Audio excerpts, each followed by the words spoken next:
Welcome to Quilt and Color. We're working on the 15 Minutes to Quilt Challenge. And today we're going to be working on the Moondance Quilt. The Moondance Quilt was a block of the month by Beth Ferrier. And basically there were these piece blocks. Let me just show these to you. This one. Hopefully you can see the whole thing in the camera.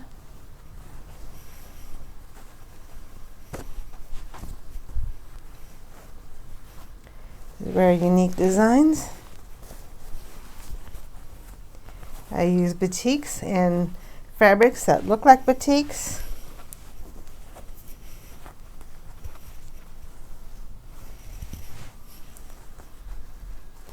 And each of the blocks are different from each other, and I use a large variety of colorways on this quilt, all with a purple background.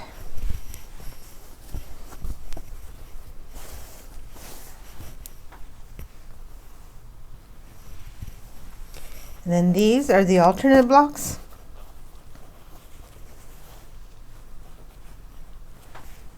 And they all look the same pretty much, except for slight fabric variations. And then underneath this pile is also an alternate block that fits between these. And it's basically a flower with a leaf. So I've used a variety of colors here to help balance out all the colors in the quilt. And this is a needle turn applique. There's a needle.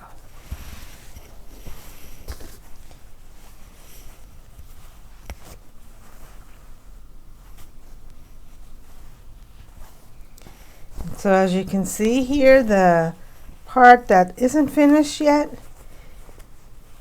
is a needle turn applique. I have a lot of the blocks done. In fact, I took this quilt with me to jury duty and was able to do a lot of the applique there in the courthouse. But I have some pieces left that need to be added to the backgrounds, and so today you get to watch me applique some more. So I have these fabrics ready that need to be appliqued, and I'm going to choose the blue one since I have the blue thread out.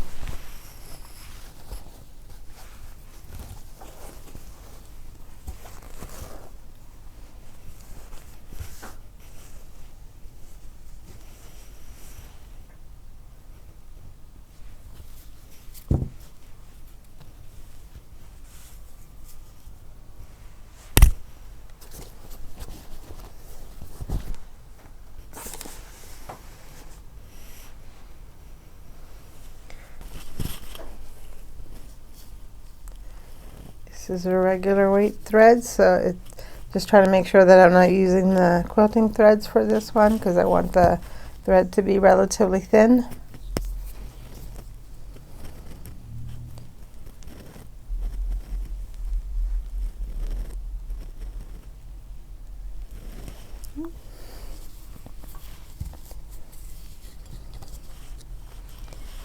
I'm going to keep the thread relatively short so that it doesn't knot up on me.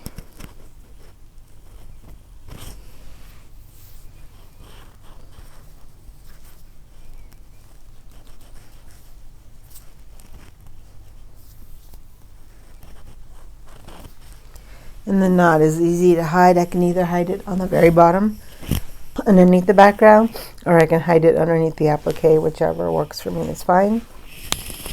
And I've also clipped a little bit in the corner so that it'll be easier to turn everything under, like that. So it's just a matter of estimating how much. It doesn't have to be in the middle. I think maybe I don't want it to be exactly in the middle.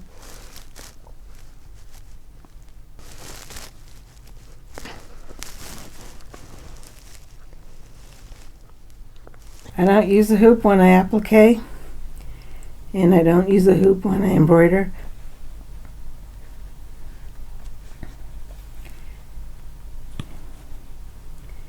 I think I've noticed a pattern for my incomplete quilts. A lot of them have a lot of repetitious blocks, and a lot of them have needle turn applique that takes a long time to stitch. And although I really like the feel of appliquing, it's very relaxing and enjoyable to me, it does take a lot longer to get anything done. It just takes a lot longer to get anything done, and so other projects wind up getting in front of it.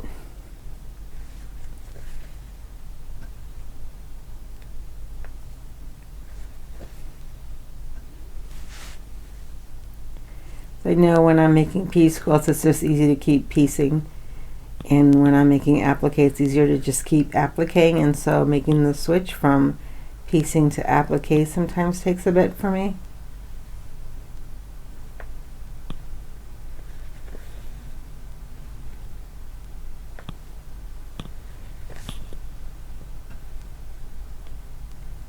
And the reason I'm not putting this applique right in the center is because that's how the pattern works, is that there's some overlap between the blocks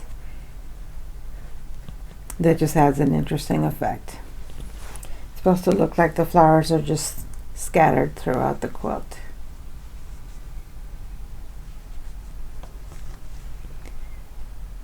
So I'm making a turn here and just folding under.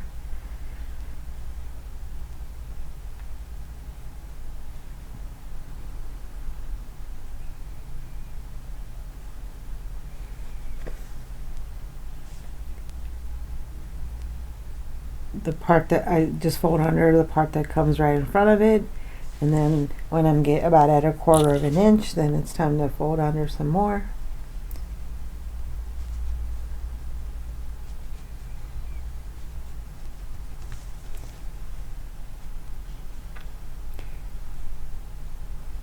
And you can see, as per usual, that all my points are not perfect, and I'm fine with that. Flowers don't all look the same, so the fact that these flowers don't look the same is okay with me too.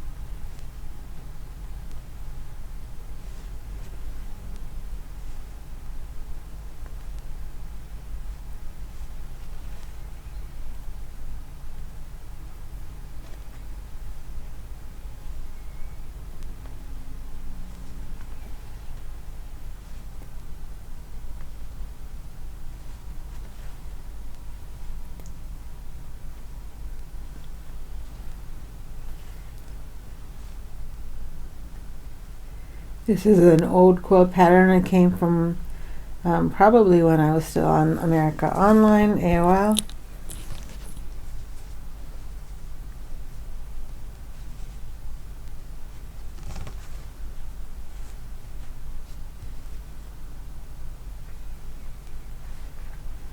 I really like how the secondary blocks really create a pattern across the quilt. These secondary blocks make a step throughout the quilt.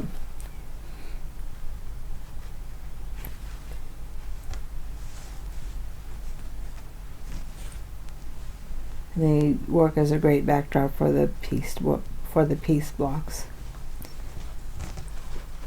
They make the piece blocks more exciting without these alternate blocks taking too much of the attention.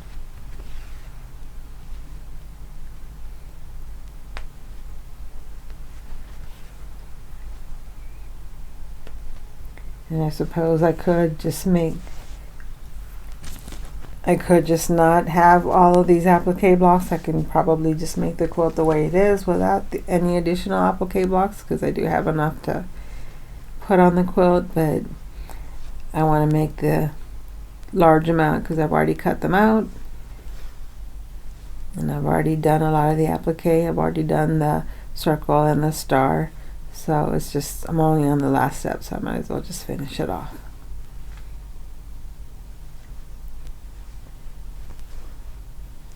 I think when a quilt stalls, and it's okay to change the plan, but I like the plan on this one, so I'm not going to change it.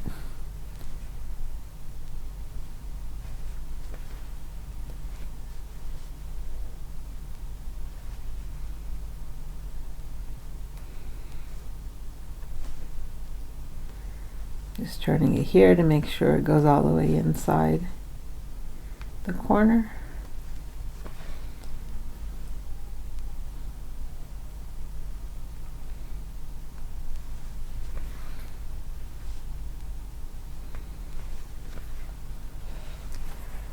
We got one petal done. I think I'm supposed to have some leaves added too. And I don't know where the leaf is right now. I didn't try to find it.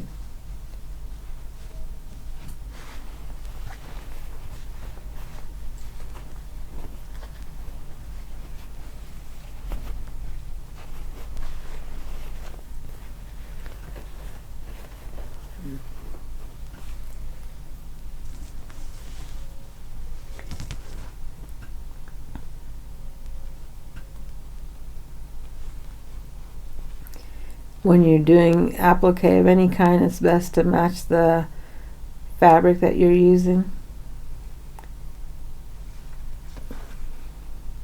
So that's why I'm using the blue thread, so that it won't show as much.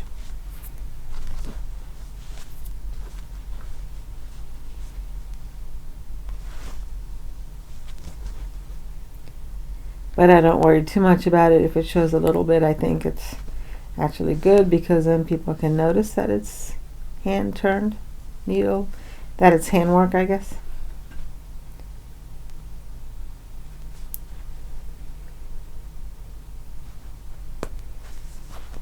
Kind of not, but I got it out.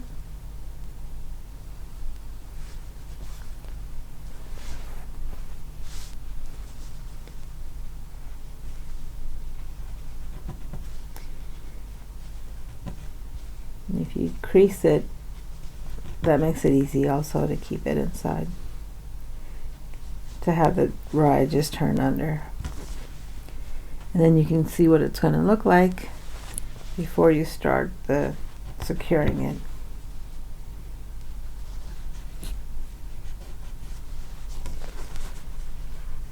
I really like appliquing flowers because flowers look different in nature, so any variations are just variations, and they're not mistakes.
And the straight path on an applique is much easier than any turns.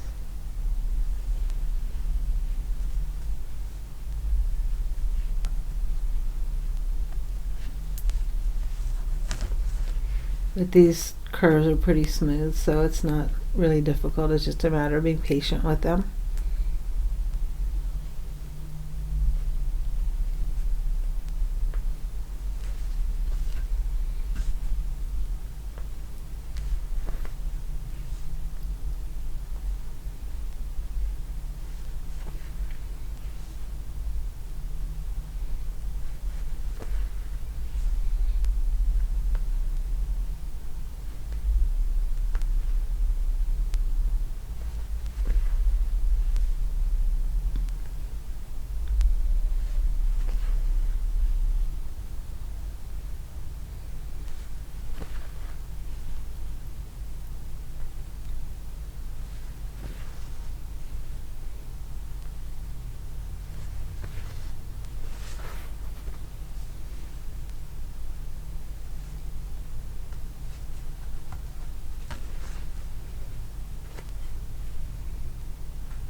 This pattern was issued in a news group back when we had news groups.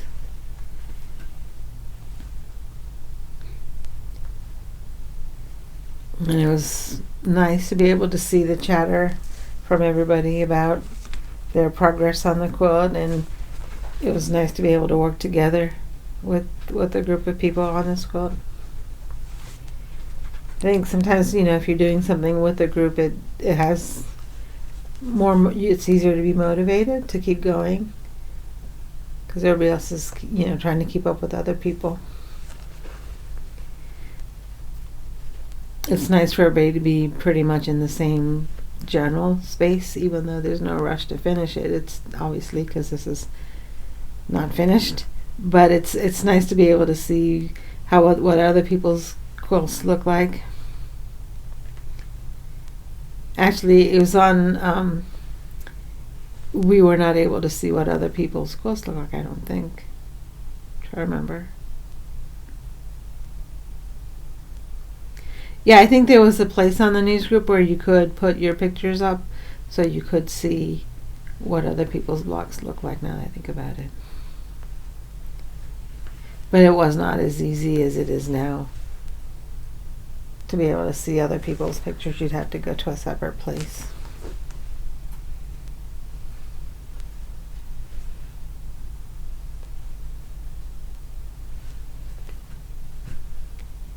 But now, like especially on Facebook, you can see different people using different colorways and getting inspired about how people were adapting the pattern for their own needs.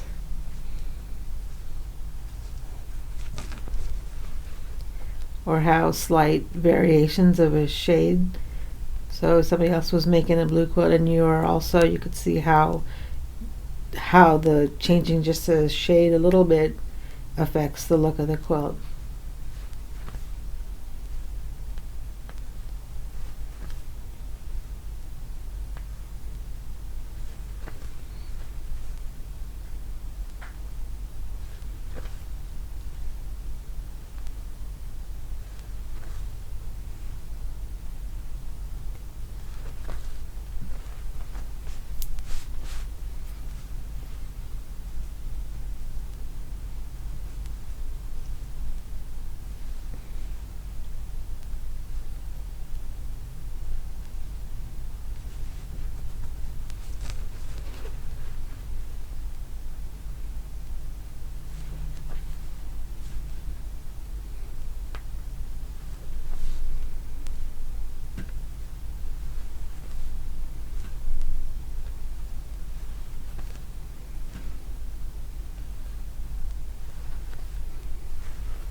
It looks like my time is up.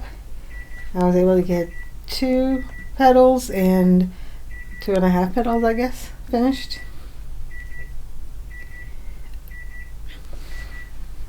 This video is a part of a series of videos I'm doing this month where I work on one of my old quilts for 15 minutes. I hope that you sewed along with me. Please let me know in the comment section what you worked on and how much you got done in 15 minutes. Don't forget to subscribe to the channel. Thank you for your support, and we'll see you tomorrow.